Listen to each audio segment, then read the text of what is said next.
E aí, pessoal? Preparados para a gente desvendar um tema que, olha, mexe com a gente desde sempre. A batalha épica entre Deus e Satanás. É isso aí, vamos falar sobre o conflito cósmico e, bom, entender como ele se manifesta no nosso dia a dia. Pois é, essa batalha pelo menos é o que diz a Bíblia, né? Começou antes mesmo da criação do mundo. É tipo, moldando a história e a própria realidade. E, cara, esse artigo, a natureza do conflito cósmico. Entenda a luta entre Deus e Satanás, que você me mandou, me fez pensar muito sobre isso. O artigo também me deixa pensando, tipo, essa luta não é só uma coisa de filme, sabe? Né? Parece que tá presente nas nossas escolhas, nas nossas lutas diárias. Sim, total. O artigo fala bastante disso. Destaca como o conflito cósmico, na real, não é uma batalha física, mas sim uma disputa pela verdade, pelo caráter de Deus. E Satanás, que a Bíblia chama de pai da mentira, tenta distorcer a imagem de Deus, sabe? Fazer parecer que ele é um tirano. Entendi. Mas como ele faz isso? Tipo, quais são as armas dele nessa batalha? Olha, ele semeia dúvida, sabe? Planta discórdia. Usa a nossa própria natureza humana contra nós. Explora nossos desejos, as nossas inseguranças, os nossos medos. O artigo usa um exemplo clássico para ilustrar isso. A história de Adão e Eva no Jardim do Éden. Ah, sim, a serpente, né? Que convence Eva a comer o fruto proibido. Mas como isso se aplica aos dias de hoje? Pensa bem, o que a serpente fez? Ela distorceu a palavra de Deus, né?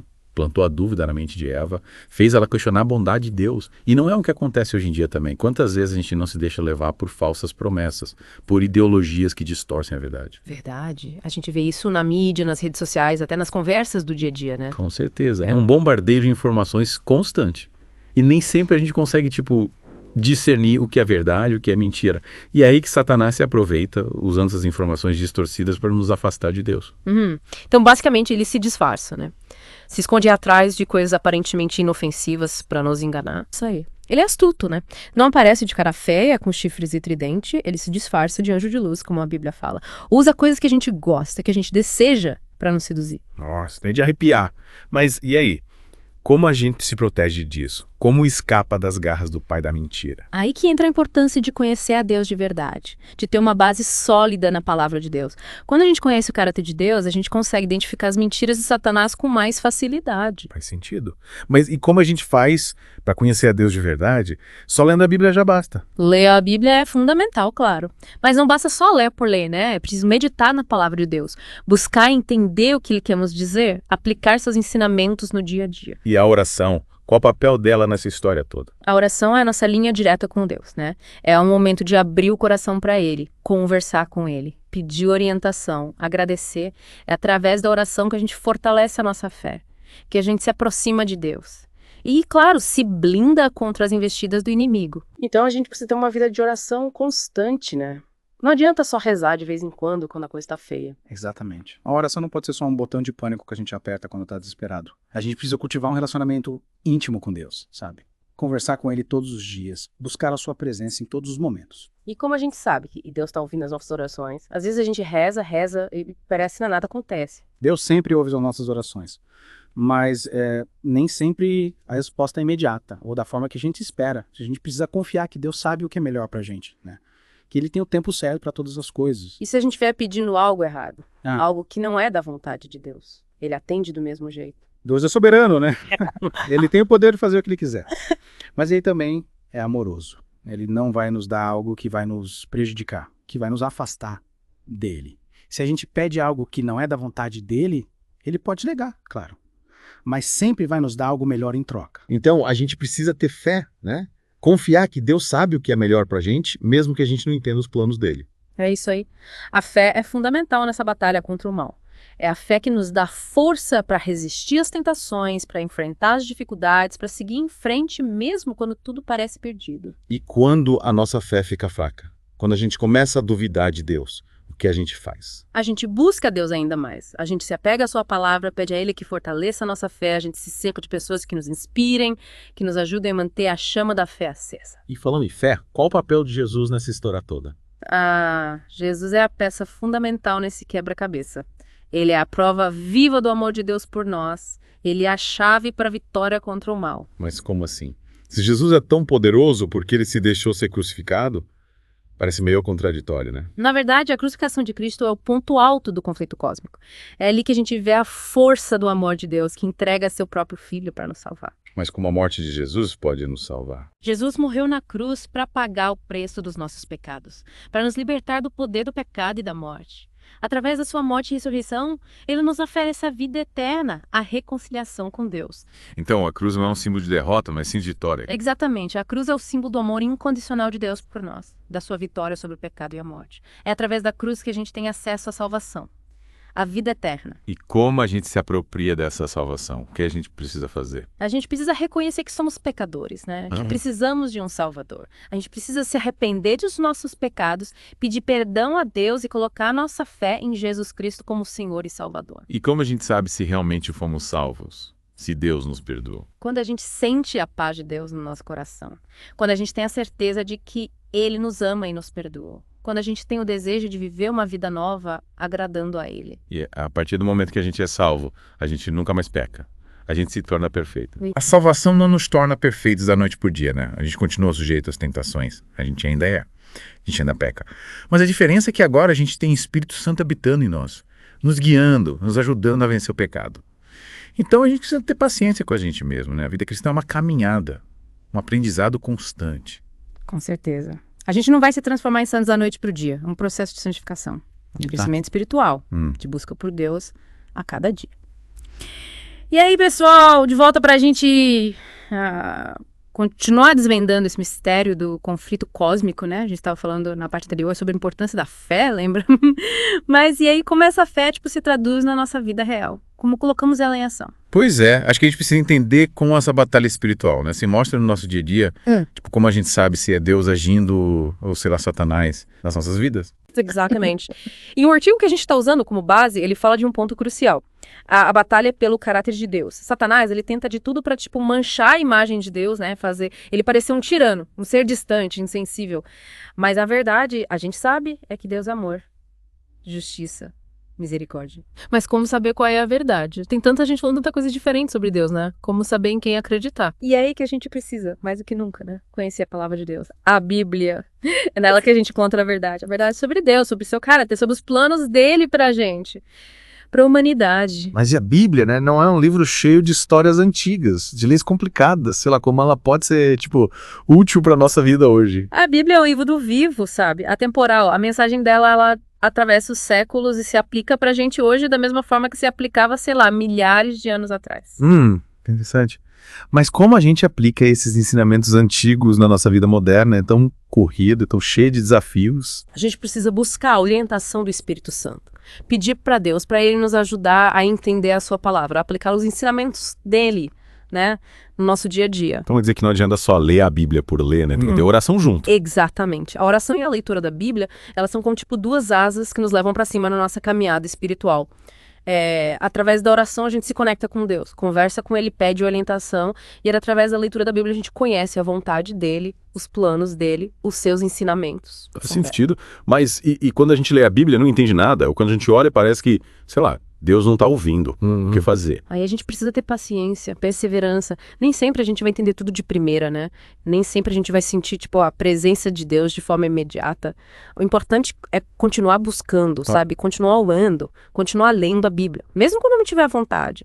Mesmo quando a gente achar que não está adiantando nada. Mas como saber se Deus está mesmo ouvindo as nossas orações? Se ele está, agindo na nossa vida. A gente reconhece a ação de Deus nas pequenas coisas, sabe? Nos detalhes, nas coincidências. A gente sente a presença dele naquela paz que invade o nosso coração. Na alegria que, nos contagia. Na força que nos sustenta nas horas difíceis. Legal. E como identificar, então, a ação de Satanás na nossa vida? Quais as armadilhas que ele usa pra gente cair, né? Pra nos enganar? Satanás, ele é astuto, né? Ele se disfarça, se esconde atrás de coisas que parecem boas, sabe? De desejos, normais que todo mundo tem. Ele usa nossa própria natureza humana contra nós, explora nossas fraquezas, as inseguranças, os medos. Entendi. E como a gente se protege dessas armadilhas? Como resistir, né? Às tentações? A gente se protege com a armadura de Deus, que é a fé, a oração, a palavra de Deus. A gente resiste às tentações buscando a Deus em primeiro lugar, colocando Ele no centro da nossa vida. Mas e quando a gente cai em tentação? Quando a gente erra, peca, sei lá, será que Deus ainda nos ama? Ele perdoa? O amor de Deus é incondicional, né? Ele nos ama mesmo quando a gente erra, mesmo pecando. Ele nos perdoa quando nos arrependemos de verdade, quando a gente admite que errou e busca mudar de atitude. Mas é a culpa, o remorso. Como lidar com esse sentimento? A culpa, o remorso, eles são importantes. Eles mostram pra gente, né, que a gente errou, que precisa mudar. Mas a gente não pode se deixar dominar por esses sentimentos. A gente precisa se perdoar, confiar no perdão de Deus e seguir em frente. Perdoar a gente mesmo, às vezes é tão difícil, né? Esquecer o erro, superar a culpa. Sim, mas a gente se perdoa reconhecendo que Deus já nos perdoou, sabe? A gente se perdoa aceitando a graça dele, a misericórdia dele, e entregando pra ele a culpa, o remorso, o peso que a gente carrega. Faz sentido. Mas e quando a gente erra com alguém, magoa alguém, comete uma injustiça, como pedir perdão pra essa pessoa? A gente precisa ser humilde, reconhecer que errou, pedir perdão de coração aberto e, claro, estar disposto a reparar o dano que causou, fazer o possível para consertar a situação. E se a pessoa não quiser perdoar a gente? Não aceitar nosso pedido de perdão? E aí? Bom, a gente fez a nossa parte, né? Pediu perdão. A decisão de perdoar ou não é da outra pessoa. A gente precisa respeitar essa decisão, mesmo que seja difícil. Mas e a gente? A gente precisa perdoar quem nos ofendeu, mesmo que a pessoa não se arrependa, não peça perdão. Perdoar não é fácil, principalmente quando a gente foi, muito magoado. Mas perdoar liberta a gente do rancor, da amargura, da mágoa. Perdoar não significa esquecer, né? Ou justificar a ofensa. É. Mas sim escolher amar. Escolher libertar nosso coração da prisão do ódio. Nossa, que profundo. Mas como fazer isso na prática? Como perdoar alguém que nos magoou tanto? A gente pede pra Deus, pra Ele nos ajudar a perdoar. Pra Ele nos dar a força, a capacidade de perdoar. A gente lembra que Deus nos perdoa. E busca, né? Imita o exemplo de amor e misericórdia. E se a gente não conseguir perdoar, a mágoa for muito grande, a ferida muito profunda, a gente continua orando, pedindo a Deus para Ele nos ajudar. A gente busca a ajuda do Espírito Santo, que nos transforma, nos cura, nos liberta das amarras do passado. E como a gente sabe que realmente perdoou? Quando a gente consegue lembrar do que aconteceu sem sentir dor, sem reviver a ferida, sabe? Quando a gente consegue orar por essa pessoa, desejar o bem pra ela, mesmo que ela, não mereça. Entendi. Mas a gente precisa esquecer o que aconteceu. Fingir que nada aconteceu. Não precisa esquecer. A gente pode aprender com o que aconteceu, né? Usar isso pra nos fortalecer, pra nos tornar pessoas melhores. Mas a gente não precisa ficar preso ao passado, a gente precisa seguir em frente. Então perdoar é um processo, né? Não é da noite pro dia. Exatamente. Perdoar pode levar tempo, pode ser até um processo doloroso, mas com a ajuda de Deus a gente consegue. A gente consegue se libertar das amarras do passado. E como a gente faz pra viver, uma vida certinha? De acordo com a vontade de Deus. Como saber qual o plano dele pra nossa vida? A gente busca Deus em oração, lê a Bíblia, pede a orientação do Espírito Santo. E presta atenção nos sinais que Deus envia, das oportunidades, né? Que Ele coloca no nosso caminho. E quando a gente tem dúvidas? Quando não sabe que caminho seguir? A gente continua orando, buscando a Deus, pedindo orientação. E também se aconselha com pessoas sábias, né? Com pessoas que conhecem a palavra de Deus, que podem nos ajudar a entender o que Deus quer. E se errar o caminho, tomar a decisão errada? Deus é misericordioso, Ele perdoa. E Ele usa, acredite, até os nossos erros para nos ensinar, para nos moldar, para nos aproximar dele. Uau.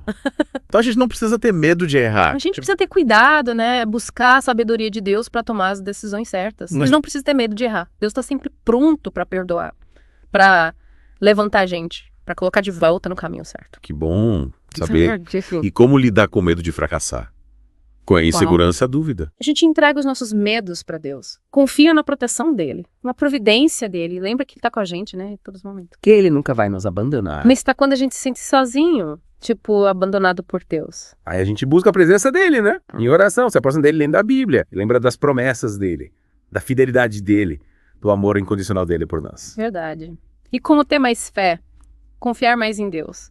A gente cultiva a fé orando, lendo a Bíblia, meditando na palavra de Deus e lembrando das vezes que Deus agiu na nossa vida, né? Das vezes que Ele livrou a gente do mal, nos abençoou. E para ter mais esperança, para não desanimar diante dos problemas, das dificuldades. A gente se apega às promessas de Deus, né? Confia no plano dele para nossa vida. Lembra que Ele está no controle de tudo, que Ele é capaz de transformar qualquer situação, sabe?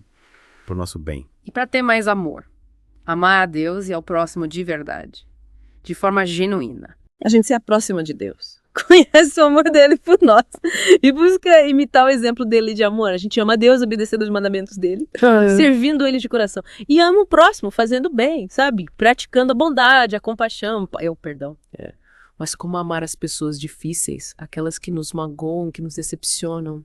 A gente pede a Deus para nos ajudar a amar essas pessoas, para nos dar a capacidade de vê-las com os olhos dele, de amá-las com o amor dele. E como lidar com a rejeição, o desprezo, a indiferença. A gente lembra que o amor de Deus por nós é incondicional, que ele nos ama independente do que as outras pessoas pensam ou sentem por nós. Nossa, é verdade.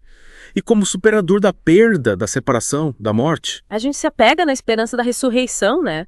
Na promessa de que um dia a gente vai reencontrar nossos entes queridos que já partiram. E a gente se consola com a certeza de que Deus está com a gente em todos os momentos. Que ele nos ama, cuida de nós. E como vencer o medo da morte. A gente lembra que, para quem tem fé em Jesus, a morte não é o fim. É o começo de uma nova vida. Uma vida eterna ao lado de Deus. A gente confia na promessa de Jesus, né? Que disse, eu sou a ressurreição e a vida. Quem crê em mim, ainda que esteja morto, viverá. Que bonito, né? Essas palavras trazem paz, esperança. Ainda bem que a gente tem mais um tempinho para continuar essa conversa, né? Tão importante. Verdade, ainda tem muita coisa pra gente falar sobre esse tema, né? Tão profundo. Então, pessoal, fiquem ligados que a gente volta já para a última parte do nosso papo sobre o conflito cósmico. E aí, pessoal, de volta para a gente finalizar nosso papo sobre o conflito cósmico, né? Nas últimas partes a gente explorou como essa batalha, essa luta entre o bem e o mal se mostra na nossa vida. E a importância da fé do perdão, lembra? A gente viu como Satanás age de forma, bem sutil, né? Distorcendo a imagem de Deus, tentando a gente, seguir caminhos que nos afastam dele. Exato. Mas me diz uma coisa, pensando nesse panorama todo, o que acontece no final? Quem vence essa batalha? E o que acontece com a gente? Essa é a grande questão, né? E a Bíblia, principalmente no livro do Apocalipse, dá pra gente uma ideia do final dessa história, do desfecho épico dessa batalha. Apocalipse, nossa, esse livro sempre me pareceu, meio misterioso, cheio de simbolismos e profecias. É verdade. O Apocalipse usa uma linguagem simbólica para descrever eventos futuros, mas a mensagem central é clara: Deus vence. Ufa. Que alívio saber que o bem, né, triunfou no final. Mas explica melhor, com essa vitória acontece. O que acontece com Satanás? A Bíblia descreve uma batalha final, um confronto cósmico entre as forças do bem e do mal.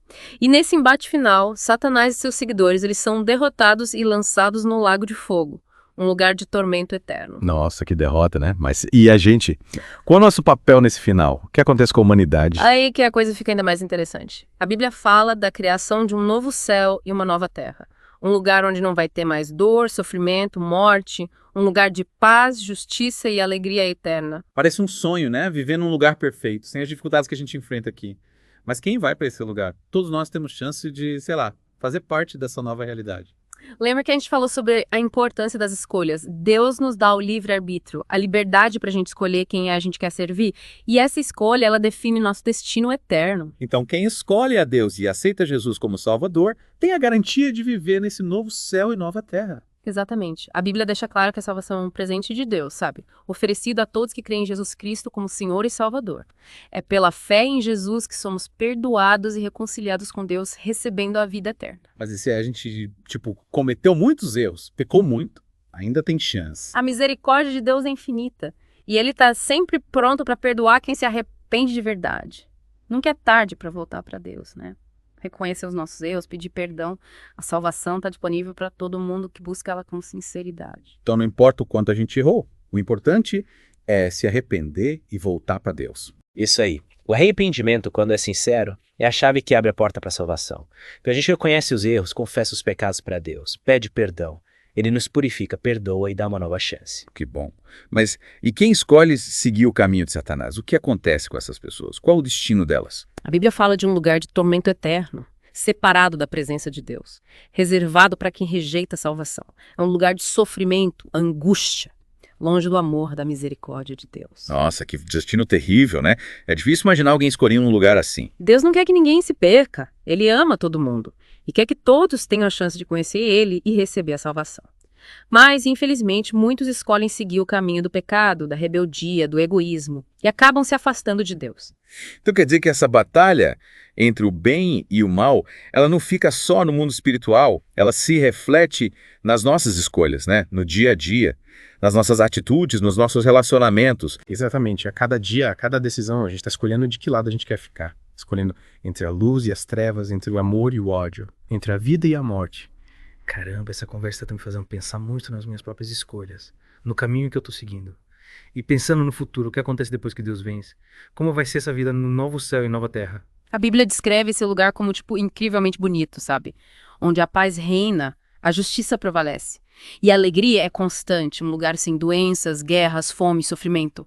A gente vai estar para sempre na presença de Deus, sabe? Desfrutando da companhia dele, do amor infinito dele. Parece incrível viver para sempre num lugar assim, sem as preocupações e os problemas que a gente tem aqui. Mas como vamos saber que chegamos lá? O que acontece depois que morremos? A Bíblia fala da ressurreição dos mortos, assim como Jesus ressuscitou. Nosso corpo físico morre, mas nosso espírito, nossa alma continua viva. E para quem crê em Jesus, a morte não é o fim. É a porta de entrada para a vida eterna. Então, depois da morte, nosso espírito vai para esse novo céu e a nova terra. E o que acontece com o nosso corpo? Quando Jesus voltar, quem morreu crendo nele vai ressuscitar com um corpo, tipo glorificado, perfeito, sem as limitações do nosso corpo atual. E quem estiver vivo vai ser transformado, recebendo um corpo parecido com o de Cristo. É como se fosse uma grande festa, né? Uma reunião de todos que creem em Jesus. Um lugar maravilhoso, sem as dores e sofrimentos que a gente passa aqui. Exatamente. É a realização da promessa de Deus de um futuro incrível para os seus filhos. A vitória final do bem sobre o mal. A realização do plano de Deus para a humanidade. Que final incrível. Saber que a história termina com a vitória de Deus, com a promessa de um futuro, tipo, maravilhoso para quem ama Ele. Nos enche de esperança, né? De alegria. Com certeza. Essa é a mensagem central do conflito cósmico. Deus está no controle, ele vence no final. E ele nos oferece a chance de participar dessa vitória, de fazer parte da família dele para sempre. Nossa, essa conversa foi muito esclarecedora. A gente mergulhou de cabeça nesse tema, né? Desvendando os mistérios do conflito cósmico e entendendo o nosso papel nessa batalha épica, né? E o mais importante, a gente termina essa conversa com a certeza da vitória de Deus e a esperança de um futuro incrível ao lado dele. E você, que acompanhou a gente nessa jornada. O que achou dessa nossa conversa sobre o conflito cósmico? Deixe seus comentários, dúvidas, reflexões, a gente quer saber a sua opinião. E fica ligado no nosso canal para mais conversas, né? Sobre temas que desafiam a mente e tocam o coração. Até a próxima!